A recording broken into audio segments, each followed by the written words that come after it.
Bismillahirrahmanirrahim. Assalamualaikum warahmatullahi wabarakatuh. Pelajaran kita pada hari ini adalah Pendidikan Islam tingkatan 3 pelajaran 11. Tajuk pelajaran kita Allah Subhanahu Wa Taala Maha Kaya Pengurnia Rezeki, iaitu dalam bidang akidah. Pelajaran ini terbahagi kepada dua unit. Unit yang pertama adalah Al-Ghaniyyu, manakala yang kedua adalah Ar-Razzaq. Kita lihat unit pertama dahulu. Al-Ghaniyyu bermaksud dari segi bahasa tidak memerlukan kepada yang lain, manakala dari segi istilah pula, nama Allah yang menunjukkan bahawa Allah Subhanahu Wa Taala Maha Kaya dan tidak memerlukan kepada sesuatu yang lain. Antara dalil nakli nama Allah Subhanahu Wa Taala Al-Ghaniyyu adalah A'udzubillahi minasyaitonirrajim. Wallahul ghaniyyu wa antumul fuqara. Surah Muhammad ayat 38. Yang bermaksud, dan Allah jua yang Maha Kaya dan kamulah yang memerlukan kurniaannya. Banyak bukti yang menunjukkan Allah Subhanahu Wa Taala Al-Ghaniyyu. Pertama, Allah Subhanahu Wa Taala menguasai seluruh makhluk di langit dan di bumi. Allah Subhanahu Wa Taala berfirman, A'udzubillahi minasyaitonirrajim. Huwal ghaniyyu lahu ma fis samawati wa ma fil ardh. Yang bermaksud, dialah yang Maha Kaya, segala yang ada di langit dan yang di bumi ialah kepunyaannya. Antara bukti lain ialah semua makhluk sentiasa berhajat kepada Allah Subhanahu Wa Taala. Allah berfirman, A'udzubillahi minasyaitonirrajim. Ya ayyuhan nasu antumul fuqara'u ilallahi wallahu huwal ghaniyyul hamid. Surah Fatir ayat 15. Yang bermaksud, wahai umat manusia, kamulah yang sentiasa berhajat kepada Allah dalam segala perkara. Sedangkan Allah dialah sahaja yang Maha Kaya lagi Maha Terpuji. Bukti yang ketiga ialah Allah Subhanahu Wa Taala tidak berhajat kepada ketaatan makhluk. Abu Dzar Al-Ghifari radhiyallahu anhu meriwayatkan dalam hadis kursi, Allah berfirman, Ya ibadi, law anna awwalakum wa akhirakum wa insakum wa jinnakum kanu ala atqa qalbi rajulin wahidin minkum ma zada dhalika fi mulki syai'a. Maksudnya, wahai hambaku, sekiranya orang yang terdahulu dan yang terkemudian dan seluruh golongan jin dan manusia memiliki hati orang yang paling bertakwa dalam kalangan kamu, yang demikian itu tidak akan menambahkan sedikit pun kebesaran kerajaanku. Bukti seterusnya ialah Allah Subhanahu Wa Taala mencukupkan keperluan makhluk dengan kurniaannya. Allah berfirman, A'udzubillahi minasyaitonirrajim. In yakunu fuqara'a yughnihimullahu min fadlih wallahu wasi'un alim. Surah An-Nur ayat 32.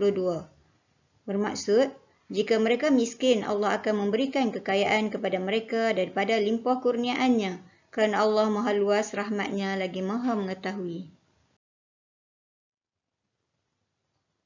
Seterusnya, unit kedua dalam pelajaran Allah Maha Kaya Pengurnia Rezeki ini ialah Ar-Razzaq. Maksud Ar-Razzaq dari segi bahasa ialah amat banyak memberi rezeki. Dari segi istilah, nama Allah yang menunjukkan bahawa Allah Subhanahu Wa Taala Maha Pemberi rezeki. Dia yang menjadikan rezeki dan mengurniakannya kepada seluruh makhluk. Dalil nakli yang menunjukkan Allah bersifat Ar-Razzaq. A'udzubillahi minasyaitonirrajim. Innallaha huwar razzaqu dzul quwwatil matin. Surah Az-Zariyat ayat 58. Yang bermaksud, sesungguhnya Allah, dialah sahaja yang memberi rezeki, lagi yang maha kuat, kukuh kekuasaannya. Rezeki meliputi dari segi zahir dan batin. Contoh rezeki dari segi zahir, seperti makan, minum, pakaian, tempat tinggal dan kenderaan. Manakala rezeki dari segi batin seperti ilmu, ilham, ketenangan, kesabaran, keselamatan dan keamanan. Banyak bukti Allah Ar-Razzaq. Antaranya, Allah memberi rezeki kepada seluruh makhluknya sama ada manusia, jin atau haiwan mahupun tumbuh-tumbuhan. Firman Allah, A'udzubillahi minasyaitonirrajim, wa ma min dabbatin fil ardi illa 'alallahi rizquha. Surah Hud ayat 6. Yang bermaksud, dan tiadalah daripada makhluk yang bergerak di bumi melainkan Allah jualah yang menanggung rezekinya.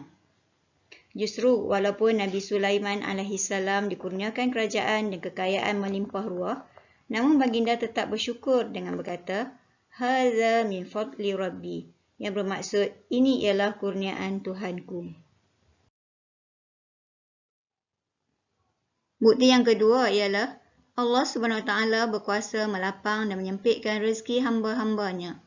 Allah berfirman, A'udzubillahi minasyaitonirrajim. Allahu yabsutur rizqa liman yasha'u min ibadihi wa yaqdiru lah. Innallaha bikulli syai'in alim. Surah Al-Ankabut ayat 62. Yang bermaksud, Allah memewahkan rezeki bagi sesiapa yang dikehendakinya antara hambanya dan menyempitkan rezeki itu baginya. Sesungguhnya Allah Maha mengetahui akan tiap-tiap sesuatu. Bukti seterusnya Allah Ar-Razzaq ialah Allah SWT berjanji menambahkan rezeki kepada hamba yang bersyukur. Allah berfirman, A'udzubillahi minasyaitonirrajim. Wa idh ta'adzana rabbukum la in syakartum la azidannakum wa la in kafartum inna azabi lasyadid.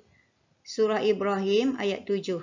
Yang bermaksud, dan ingatlah tak kala Tuhanmu memberitahu, sesungguhnya jika kamu bersyukur, nescaya aku tambahkan nikmatku kepadamu. Dan demi sesungguhnya, jika kamu kufur, ingkar, sesungguhnya azabku amatlah keras. Sayyidina Umar radhiyallahu anhu menyatakan bahawa beliau mendengar Rasulullah sallallahu alaihi wasallam bersabda, "Law annakum tawakkaltum 'ala Allahi haqqa tawakkulihi la razaqakum kama yarzuqut tayr taghdu khimasa wa taruhu bitana." Maksudnya, sekiranya kamu bertawakal kepada Allah dengan tawakal yang sebenar-benarnya, pasti Allah akan memberikan rezeki kepada kamu seperti yang diberikan kepada burung yang keluar dengan perut kosong, kelaparan, dan pulang dengan perut berisi, yakni kekenyangan. Selepas mempelajari tajuk ini, pelajar boleh nyatakan maksud Al-Ghaniyyu dari segi bahasa dan istilah. Kedua, jelaskan dua bukti Allah SWT bersifat Al-Ghaniyyu. Ketiga, nyatakan maksud Ar-Razzaq dari segi bahasa dan istilah. Dan yang keempat, jelaskan dua bukti Allah bersifat Ar-Razzaq. Sekian, wassalamualaikum warahmatullahi wabarakatuh.